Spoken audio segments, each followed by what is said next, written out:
ഇന്നലെ രാവിലെ 7 മണിയോടെയാണ് ശ്രീ പത്മനാഭസ്വാമി ക്ഷേത്രത്തിൽ മഹാകുംഭാഭിഷേക ചടങ്ങുകൾക്ക് തുടക്കമായത്. 275 വർഷത്തിന് ശേഷമാണ് ശ്രീ പത്മനാഭസ്വാമി ക്ഷേത്രത്തിൽ സ്തൂപികാ പ്രതിഷ്ഠ മഹാകുംഭാഭിഷേകം നടന്നത്.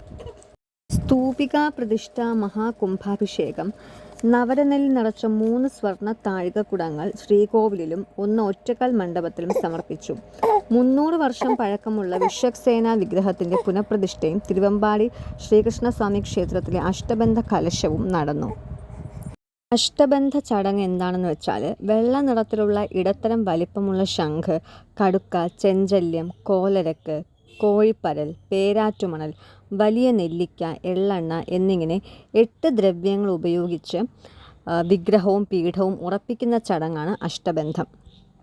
അഷ്ടബന്ധ കലശത്തിന് ശേഷം ശ്രീകോവിലിന് സമീപത്തെ വിശ്വക്സേന ക്ഷേത്രത്തിലെ പുനഃപ്രതിഷ്ഠ നടന്നു. മഹാവിഷ്ണുവിൻ്റെ മറ്റൊരു സ്വരൂപമായ വിശ്വക്സേന വിഗ്രഹത്തിൻ്റെ പുനഃപ്രതിഷ്ഠ നടന്നത് 300 വർഷത്തിന് ശേഷമാണ്. ക്ഷേത്രത്തിൽ പൂജാതി കാര്യങ്ങൾക്കായി ചെലവാകുന്ന പണത്തിൻ്റെ കണക്ക് വിശ്വക്സേനന് മുന്നിൽ ആദ്യം സമർപ്പിക്കേണ്ടതാണ്. ശ്രീ പത്മനാഭസ്വാമിയുടെ സ്വത്തിൻ്റെ കാവൽക്കാരനാണെന്നും ഇത് വിശ്വാസമുണ്ട്.